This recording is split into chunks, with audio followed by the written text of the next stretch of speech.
Hot shots are moving. All right, Picos, you want to play games? Let's play. Come on, mother.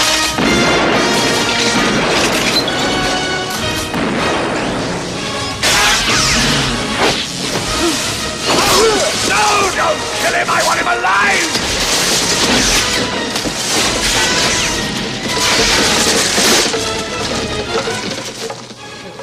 Okay. Hey kids, welcome back to the Whitey the White Guy Show. I'm Whitey, this is Cracker, and today we're doing another prelude to a review. Actually, we just talked to these guys. Yeah. Okay, about He-Man, Masters of the Universe. So we told you what we thought. Now we thought we'd think, and now I'll tell you what we think. Cracker, what did you think about He-Man, Masters of the Universe? I expected worse. Yes, I expected much worse. For an 80s movie about He-Man. I think it was 86. Yeah, it's about as well done as it's going to be. So no real complaints, really. Well, there's complaints. There's complaints. there's some massive chasms of logic in this film.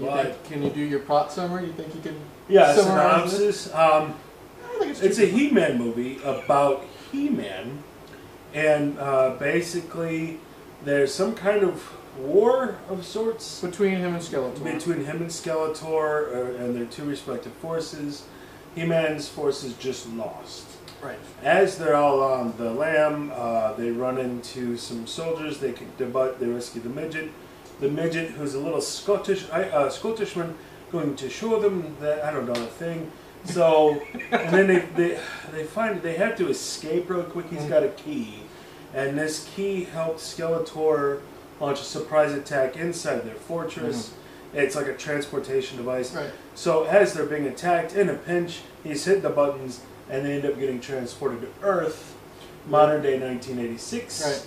And this is where some things go right and some things go wrong, because Courtney Cox is like, my parents died in a plane crash, and I'm sad.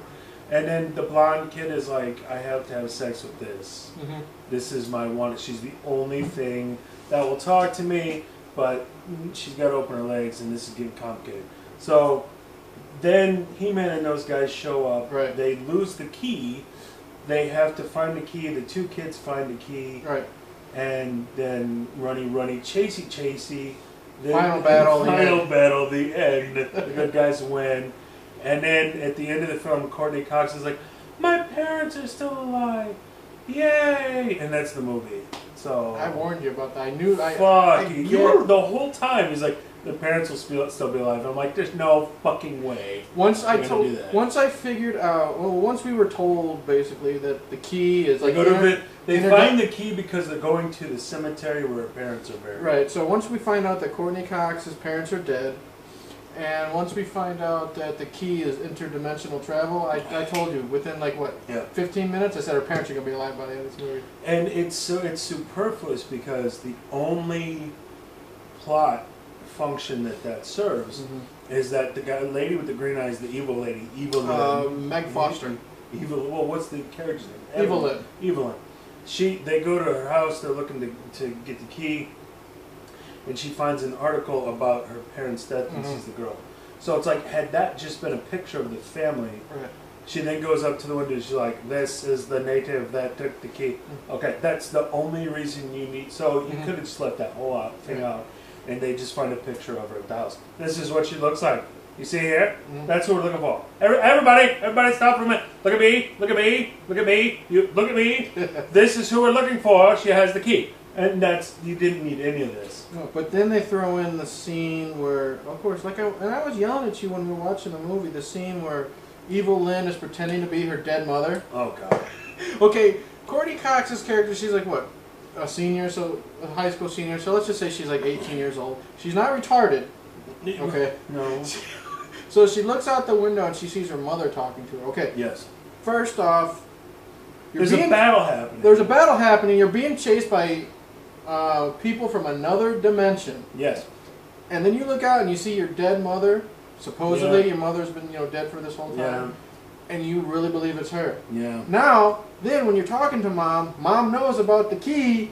Right. So, okay, mom, that's not they suspicious. don't show it, but mom has to have suggested, go get the key and bring it to me. I'm your mom. And it never... Yeah, it never clicks, gives her the key, it's evil then. You know, big fucking surprise. And I also said, why isn't she wondering where her dad is, too? Yeah. Both of her parents are dead. Right. Where's Dad? Haven't seen him since he died in a plane crash. So it's... The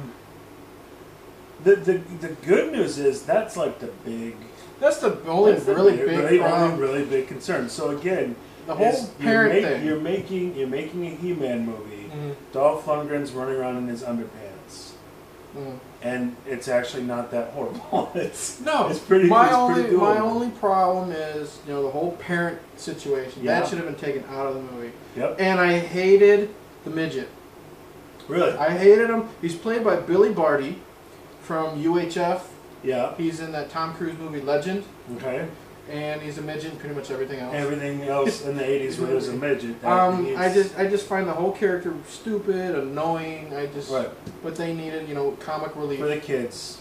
For the kids. He falls down in the mud. Right. And he gets stuff in his beard. And when something happens, he goes, oh! And he shakes it out like a dog. Midget, He's horrible. But the rest of the movie, it does have a little bit of charm. Yeah. I think 80s charm. It does have the so bad it's good vibe. Yes. I really will praise the costume design. Okay. I thought the costume design on Skeletor. I thought even though it's right. I don't know if it's makeup on Frank Langella or a Halloween mask. Right. But I really like the design. I like the design of his outfit. And you can tell it's him instant. His face is scary anyway. And then they put some shit on top of that. I love the character design of all his little minions, his creatures. Meg Foster looks really good as Evil Lynn. Yeah.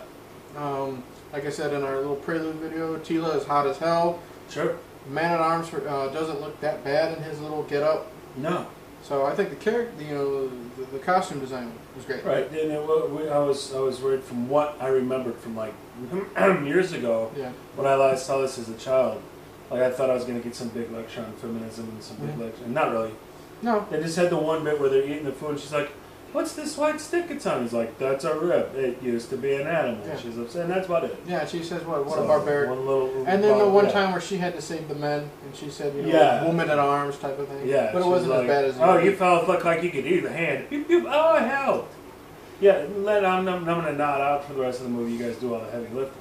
Another thing I loved the character played by James Tolkien. He is the principal from the Back to the Future movies. And he plays Detective Lubick or Sergeant Lubick. And he is basically just the principal as a cop. Same guy.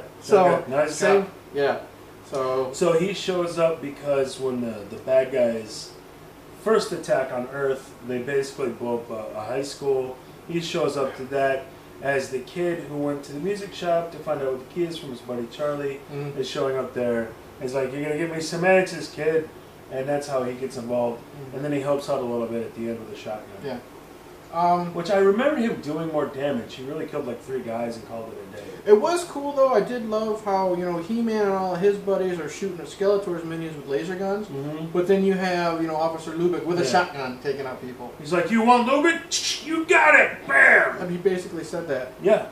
That was almost line for line. One thing we were making fun of, though, is when all this shit was happening, no one else heard it. Nobody, the whole town was, and then there's a point where the other cops show up and he's like, I'm telling you, there was a whole army. And they're like, yeah, whole army, Lubick, nice job, asshole. And it's like, wait a minute, okay, the high school's on fire, the music store is burned down, and about 4,000 people saw all this light show going on, and all these people were like, there's no way only one guy and the Charlie guy from the music store.